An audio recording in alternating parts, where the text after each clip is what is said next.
Tým Mimel Lučenec sa stal zaslúžene majstrom Slovenska 2024-2025, keď vyhral všetky extraligové zápasy v základnej časti aj play-off. Doma tak máme trofej, o ktorej sníva každý hráč. Dnes medzi nami vítame zástupcov týmu Mimel Lučenec, trénerov a hráčov. Čo sa týka Ligy majstrov, tak veľmi dobrý zápas sme odohrali dá sa povedať, s Malorkou, kde uradujúci majster, ktorý teraz vyhral Ligu majstrov, tak nás porazil, ale ten zápas bol, si myslím, z našej strany asi taký najlepší v celej tej našej úspešnej ligy alebo celkovo toho ročníka celého, a myslím si, že s Palmou sme odohrali zatiaľ najlepšie zápasy, čo sa týka celej Ligy majstrov. O svojich pocitoch nám teraz povedia jednotliví hráči. Myslím si, že pocity boli radostné, úspešné, pretože sme doručili náš cieľ, ktorý sme chceli splniť v tejto sezóne. Oslavy sme si užili a poriadne sme sa zabavili. Tak stať sa majstrom je úžasný pocit a verím tomu, že sa nám to podarí aj ďalší rok.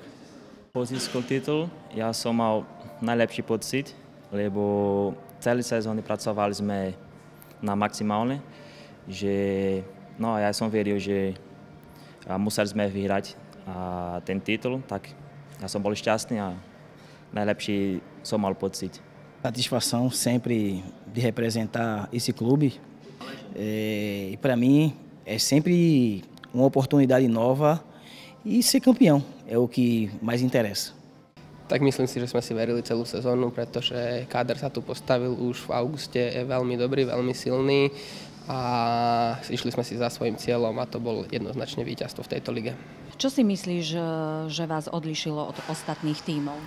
Tak tento rok si myslím, že sa stretli celkom dobrá partia, ktorá bola vyskladaná už z skúsených hráčov, ale taktiež aj nás mladých, čiže určite si myslím, že partia a taktiež aj individuálne výkony jednotlivcov a celková herná kvalita tímu.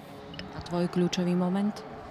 Môj kľúčový moment by som asi označil zápas v finálovej sérii, druhý zápas v Košiciach, keď sa im podarilo streliť gól na 3-0 a už sme si boli takmer istí, že ten zápas zvládneme a dotiahneme ho do úspešného konca.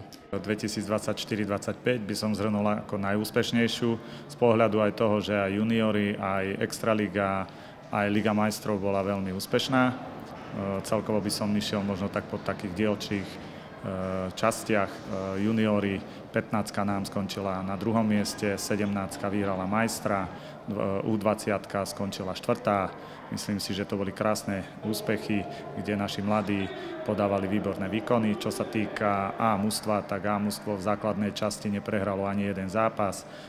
Myslím si, že sme dominovali v každom zápase. Čo sa týka toho celého vyvrcholenia, tak sme v play-off vlastne vyhrali v čo najnižšom počte zápasov. Nikto nás neporazil, takisto sme vyhrali všetky zápasy. Myslím si, že celá séria finálová bola v našej réžii, kde sme naozaj prvý zápas vyhrali suverénne 6-0, potom u súpera v Košiciach sme 1-5 a doma sme to, dá sa povedať, pekným výsledkom 5-1, dá sa povedať, dokončili a vyhrali majstra Slovenska sezóna 24-25.